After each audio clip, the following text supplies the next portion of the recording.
"Get out of my house right now. This is my and my husband's home.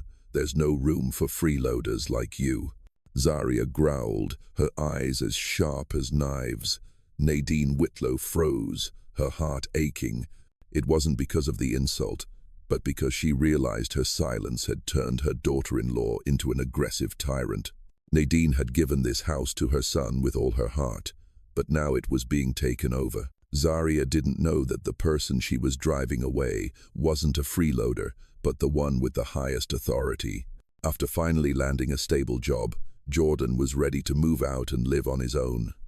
During a conversation with her son, Nadine suggested that Jordan move into the family's ancestral home in Charleston. It was a gift she wanted to give her son, a new beginning for a new chapter in his life. At 56, Nadine Whitlow had built a peaceful life, rooted in hard work, family memories, and real estate. She ran a small but thriving property management business in Savannah, Georgia. She had been a widow for almost a decade.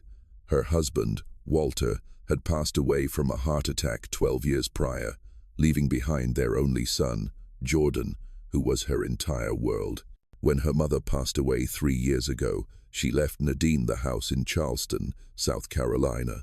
It was a classic brick colonial where Nadine grew up, and a place of solace after Walter's death.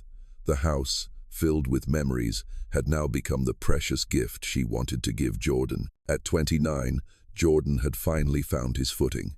After years of odd jobs, he had a stable position at an advertising firm and had saved a decent amount of money. Jordan had always dreamed of a place to call home. So, when he called Nadine one afternoon and said he was ready for a new chapter, she offered him her mother's house. "Just go and live there," Nadine said. "No rent. You can fix it up if you want, and when you're ready, I'll sign the title over to you or we'll figure something else out." Jordan choked out a "thank you, Mom," while Nadine just smiled. It was one of the happiest moments of her life, seeing her son finally come into his own.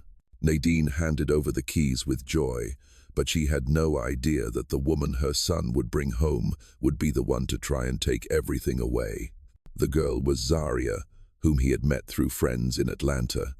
Zarya was strangely calm, confident, and polite. At first, Nadine was grateful that Jordan had found someone who cared for him. However, from the beginning, Nadine sensed that something was wrong. It was as if Zarya was trying to rewrite her family's story. Zarya moved in with Jordan very quickly, too quickly. Within a few months, she had taken it upon herself to be the lady of the house, beginning to redecorate. She considered Nadine's antique cabinet and family photo wall outdated compared to the modern style she envisioned. One afternoon, Nadine stopped by to bring Jordan some peach cobbler. Zarya opened the door with a forced smile and an expressionless look in her eyes. "Oh," she said, feigning surprise. "Didn't you call first?" "I didn't think I needed to," Nadine replied, holding up the plate of pie. "I just wanted to see how you two were settling in." Zarya's eyes darted to the Tupperware box and back to Nadine. "Yes, we're fine. Just in the middle of a few things." Zarya didn't invite Nadine in, and she left feeling a sense of loss. That evening, the phone rang. It was Jordan. "Mom, I'm sorry." His voice trailed off. "Zarya, she just wants her own space." Her son's apology did little to soothe the pain in Nadine's heart. She felt like a stranger in her own story. "She's trying to create a new energy in the house." Nadine laughed politely, but she could feel a sense of unease rising within her. Something was changing. Soon after, familiar items in the house began to disappear. Her grandmother's quilt was folded and put in the attic. The old rocking chair from Jordan's mother was replaced with a minimalist white stool. Even the dining table, chipped from Thanksgiving feasts, was swapped for a steel-legged glass one. When Nadine asked Jordan about the changes, he replied, "Zarya has a vision. She's making this place into something new." "But this house is full of memories," Nadine said softly. "It's more than just walls and paint. This is where I grew up, where there are irreplaceable memories." Jordan didn't reply. Zarya wasn't exactly cruel, but she had a way of making Nadine feel like a guest in her own home. She constantly referred to it as our home, as if her name had been etched into every brick. Then one Sunday, Zarya crossed a line. Nadine arrived for dinner, a bi-weekly tradition she had maintained. She knocked, waited a moment, then let herself in. The living room now looked like a showroom. Grey walls, a marble coffee table, and not a single family photo in sight. The warmth had completely vanished. Zarya stood at the kitchen counter, sipping a glass of wine. "Oh, you still have a key?" she asked with a feigned surprise. "Yes," Nadine replied slowly. "Why?" Zarya took a long sip of her wine. "Jordan and I talked about how we need more privacy, now that we're a married couple." Nadine's heart pounded. Married. Zarya held up her left hand, showing a diamond ring Nadine had never seen before. "He proposed last week. We were going to tell you at dinner." Nadine nodded, stunned. "Congratulations." But inside, a sense of discomfort grew. It wasn't that she wasn't happy for her son, but she realized she was being pushed out of Jordan's life. She was being excluded from the home she had given him, where he was building a new life without her. What happened next would challenge everything Nadine knew about love, loyalty, and legacy. And Zarya, she wasn't done yet. A week after their engagement announcement, Jordan called and asked if Nadine could reduce her visits to the house. "Zarya's trying to make things feel like they're ours," he said cautiously. "She says we need space to build our own rhythm." Nadine bit her lip and agreed, though the pain lingered long after she hung up. The next time Nadine visited, after calling ahead like a guest, Zarya greeted her at the door in a robe and slippers, as if she were a housekeeper arriving too early. "Oh, Nadine, I didn't think you'd be here so early," she said coldly, without moving. "I texted Jordan," Nadine said at 3 in the afternoon. She gave a strained laugh. "Right, he's running late, but I guess you can come in." Inside, the house was almost unrecognizable. Every trace of Nadine's mother's presence had been erased. The soft blue curtains she had sewn herself were gone, replaced by sterile linen fabrics, making the space look like a furniture advertisement. On the walls where the family portraits had hung was now an abstract art gallery, lifeless black and white blocks. The living room looked as though it had never known laughter, the chaos of holidays, or lazy Sunday mornings. Nadine walked past the dining room and stopped. The old wooden cabinet that her father had restored himself and passed down to her was gone. "What happened to my father's cabinet?" she asked softly. "Oh, that bulky thing," Zarya said with a light laugh. "We donated it. It didn't fit the new aesthetic." "You donated it," Nadine repeated. She shrugged. "It was just furniture." No, it was never just furniture. That cabinet had held Nadine's family memories for decades. Her mother's ceramic bowls, birthday candles from every celebration, the chipped gravy boat her father insisted on using. Zarya poured herself another glass of wine as Nadine stared into the empty space. "I'm sure you understand. Jordan and I are building our future. We can't live in a museum of your past." That night, Nadine couldn't sleep. Her mother's words echoed in her mind. "You must protect this house as if it were a part of your soul." She had followed her mother's words, until now. In the following months, Nadine's visits became rare, awkward, and always supervised. Zarya would always hover nearby, interjecting in Jordan's stories, changing the subject when Nadine mentioned old times, or flat out dismissing her questions. "Don't bother with the past," Zarya said in a sweet voice. "The future is much more interesting." Jordan had also changed. Once confident and warm, he now seemed hesitant around his mother. He chose his words carefully, as if walking on a tightrope. Then the final blow came. One Saturday, Nadine dropped by to pick up some documents from the house, old mortgage records she kept in the office cabinet. She always kept a small drawer for family papers, tax returns, and property-related items. Nadine had texted Jordan, but received no reply. Using her own key, she let herself in. A thick silence hung in the air. She walked past the staircase, where her mother used to take pictures of Jordan in his school uniform every year. That wall now held only a cold black and white painting titled Ascension. Nadine went straight to the office. Her office was gone. Instead, the room had been converted into Zarya's home studio with a ring light, a white backdrop, and a cluttered desk full of expensive makeup and vlogging equipment. Nadine scanned the room but found no documents or family files. She rushed to the cabinet near the window where she used to keep a backup of her parents' papers and wills, but it was gone too. Nadine stood frozen in shock. Suddenly, a ding rang from Zarya's open laptop on the desk. On the screen was an online sales listing for Nadine's late mother's Tiffany-style lamp, a unique item passed down from her grandmother. It was being sold on an account named Zarya Home for $750. Nadine felt a bitter taste rise in her throat. She scrolled down and saw dozens of other items. Her father's military flag, the silver cutlery set used only for Christmas, and even the old paintings that had hung in the hallway. Zarya had sold her family's keepsakes. When she heard the front door open downstairs, Nadine didn't hide.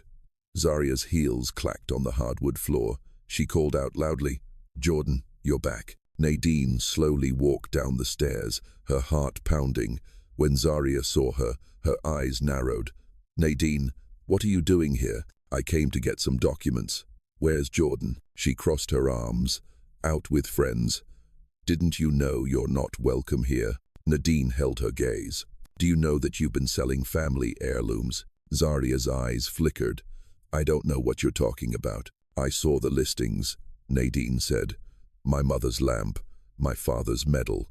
You're profiting from things you didn't create." Zarya's face hardened. "That's Jordan's," she said, "and he gave me permission to sell it." That was when Nadine couldn't take it anymore. But before she could speak, Zarya interjected, her voice filled with contempt. "Have you seen what I've done with this place? I've turned this dreary museum into a modern home, a place Jordan can be proud of." Then she leaned in close, her voice a hiss. "Don't waste my time, old lady. Get out of my house right now. This is my and my husband's home. There's no room for freeloaders like you." "That's funny," Nadine replied, pulling a folded envelope from her purse. "Because the deed to this house is still in my name." Zarya froze. "I never transferred the ownership," Nadine continued. "Jordan lives here rent-free because I love my son, but this is my property, and those items were not my son's to give away." Zarya opened her mouth to argue, but Nadine wasn't finished. "I let things go too far, but it ends now. You may have erased the photos, the quilts, or the furniture, but you won't erase me." 20 minutes later, Jordan came home to find Nadine and Zarya standing in tense silence. He looked between the two women, unsure of what he had missed. "What's going on?" Jordan asked. Nadine turned to her son, her voice soft yet firm. "We need to talk, right now." When Jordan walked into the house that evening, he looked relaxed until he saw Nadine's expression and Zarya's tense posture on the other side of the room. "What's going on?" he asked, glancing between the two women. Zarya was the first to speak. "Your mother broke into the house," she said, crossing her arms. "She spied on my computer, accused me of theft, and claimed she owns this house." Nadine didn't flinch. "Didn't you tell her the truth, Jordan?" Jordan looked startled. "What truth?" Nadine reached into her bag and pulled out a worn but sturdy folder. She opened it and presented the top document. "The deed. The house is still in my name. Your grandmother left it to me. You live here rent-free, as I intended. But you never told Zarya that, did you?" The color drained from Jordan's face. "I was hesitant. She just assumed it was ours. And I didn't correct her." Zarya recoiled as if slapped. "You lied to me," she trembled. "You let me believe this was our home." "I never said it wasn't," Jordan snapped. "You just assumed, and I didn't want to ruin things." Nadine interjected. "She sold family heirlooms, your father's flag, my mother's lamp. The dining table is gone, too. Where are those things, Jordan?" Jordan opened his mouth, then closed it. He didn't know. "They're gone," Nadine said, her voice firm. "Sold online, with her name on the listings." Zarya turned to Jordan, her eyes wide with panic. I didn't do anything you didn't agree to. You told me to make the house our own. I told you you could paint, Jordan yelled, not sell off my family's legacy like garbage. The doorbell suddenly rang. They all froze. The bell rang again, insistent and urgent. Zarya rushed to the door, perhaps grateful for the interruption, but when she opened it, 2 uniformed police officers stood there. "Good evening," one of them said politely. "We received a call regarding a potential civil dispute concerning ownership and property damage." Zarya stepped back, her eyes darting away. "I didn't call the police." "I did," Nadine said. Jordan turned to her, his face a mask of shock. "My love, I gave you every chance to be honest, but I won't let my parents' memory be destroyed." Inside, Nadine gave the officers the house's deed, the will, and even photos of the items listed for sale online. Officer Daniels, a tall black man, looked through them and nodded slowly. "These documents are valid. Legally, Miss Whitlow owns this property. Her name isn't even on a lease." Zarya shrieked, "This is my home, too. I'm his wife." The younger officer, Jenkins, raised an eyebrow. "Ma'am, there is no lease. Your husband lives here at his mother's goodwill. That changes everything." Zarya's hands clenched. "He said this was our home." Jordan trembled. "I thought I could fix it later. I didn't think it mattered." "It mattered," Nadine said softly. "It mattered when she told me to stop coming over, when my key was deactivated, when you stopped returning my calls." Zarya turned to the officers. "So now what? Are you going to let her kick us out?" "No one is being kicked out tonight," Officer Daniels said calmly. "But Miss Whitlow has every right to decide who stays in her house. If she asks you to leave, we'll ensure it happens peacefully." Zarya turned to Jordan. "You're going to let her do this to us?" "I think you did this to yourself," Jordan whispered. For the first time, Nadine saw her son's eyes clear as a fog lifted. He looked ashamed, heartbroken, but no longer confused. Zarya backed away as if struck. "You don't mean that?" Jordan didn't reply. The officers stayed until Zarya grabbed an overnight bag and left, slamming the door behind her. When they were gone, silence filled the house like smoke. Jordan sat on the couch, his head in his hands.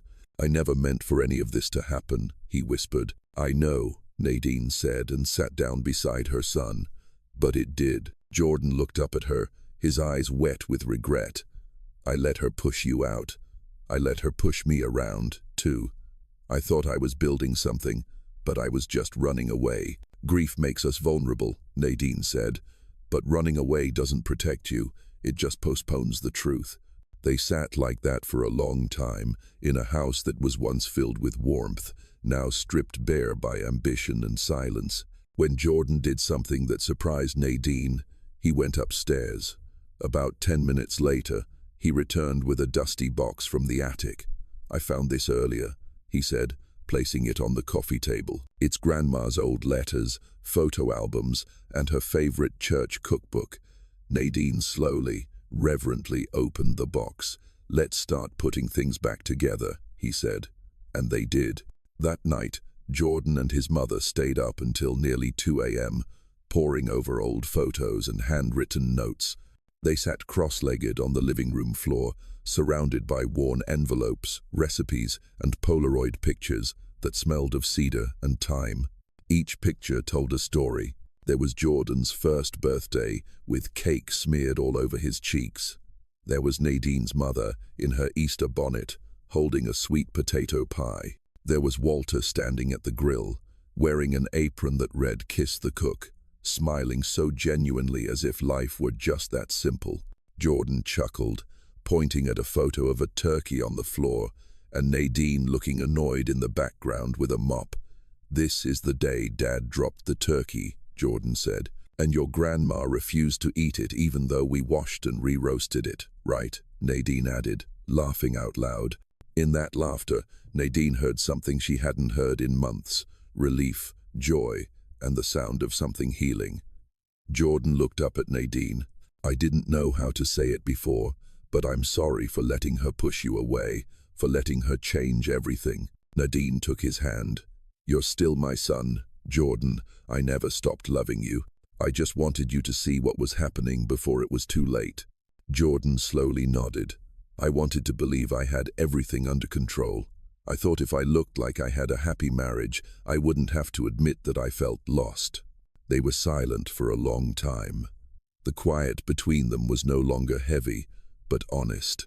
The next morning, while Jordan was out clearing his head, Zarya returned. She didn't knock.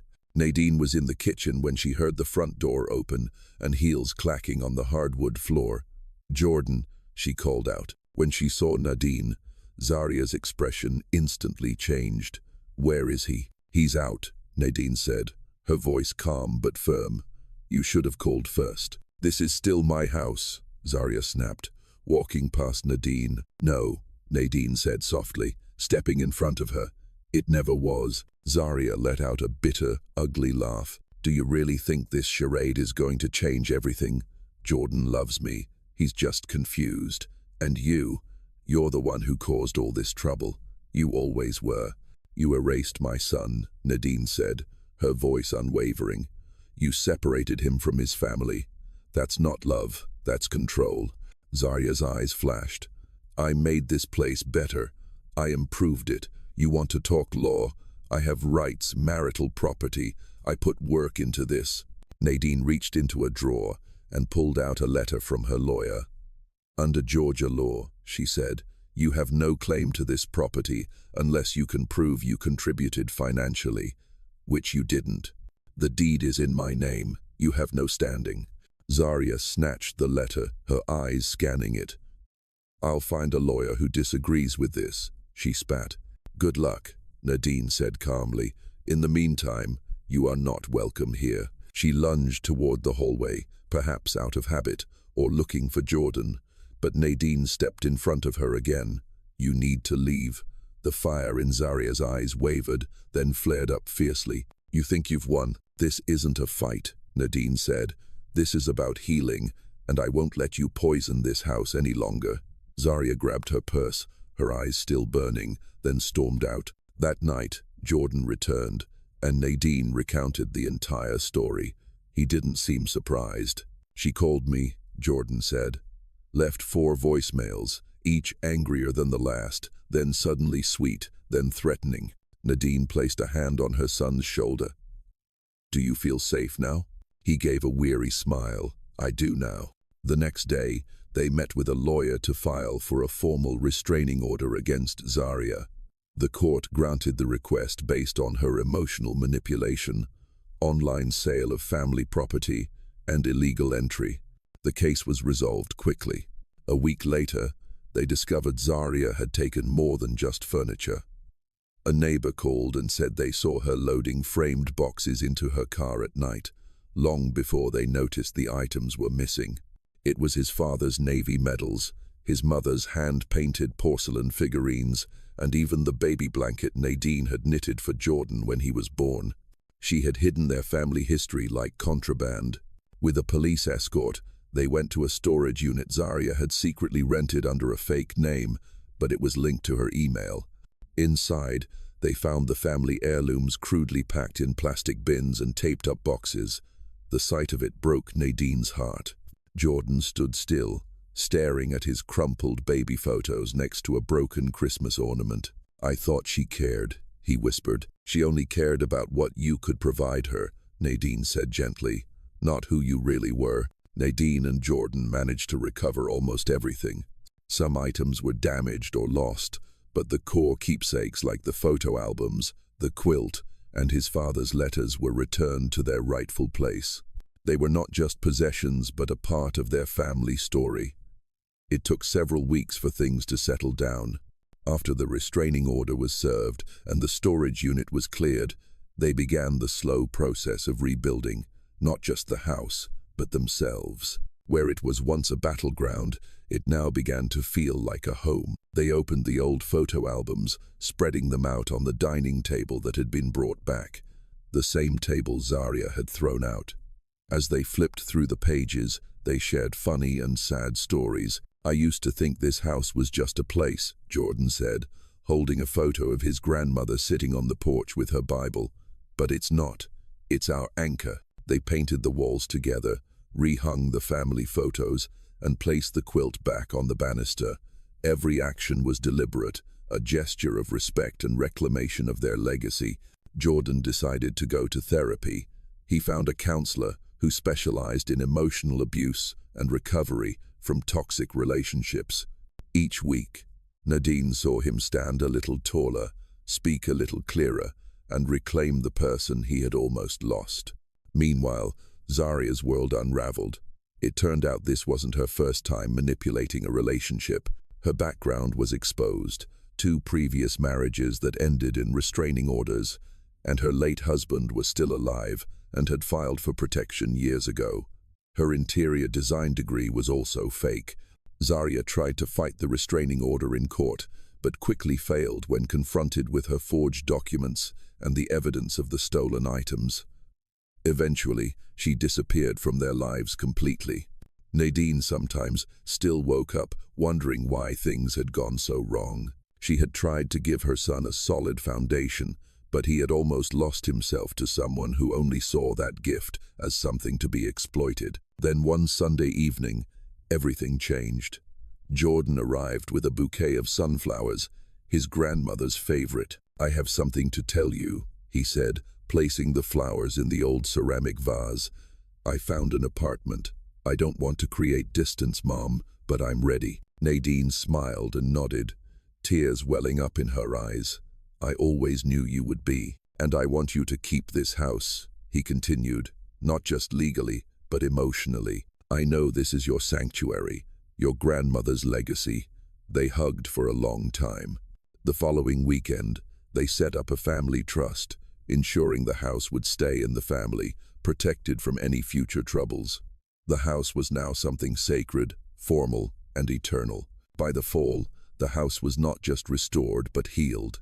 The walls no longer echoed with silence but with music, laughter, and the familiar smell of food. Jordan had found his joy in his own growth. Nadine also felt a sense of pride, not just in her son, but in herself for standing up for what mattered most. One evening, while sitting on the porch, Jordan asked, "Did you ever wonder what would have happened if you hadn't walked in that day?" Nadine looked out at the yard, where memories flooded back. "I believe things happen when we're ready to face them. Thank you for not giving up on me," Jordan whispered. "I could never do that," Nadine replied and raised her cup of tea. "To healing, to legacy," Jordan said. Months later, the house hosted its first family gathering in years. Laughter filled every room, and Zarya's name was never mentioned.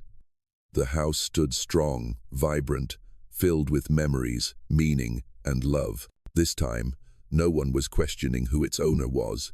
This story evokes deep emotions and serves as a reminder of the moments when we must stand firm to protect our family, our legacy, or our own peace. It shows that no one is alone in those struggles. The story also poses a question of whether you have ever had to choose between setting boundaries and preserving comfort to protect what matters most. If stories like this help raise awareness of the quiet strength behind family bonds and emotional healing, please help us spread this message. It is a reminder that a house can be just walls, but it is the voice and steadfastness of each person that truly makes a home.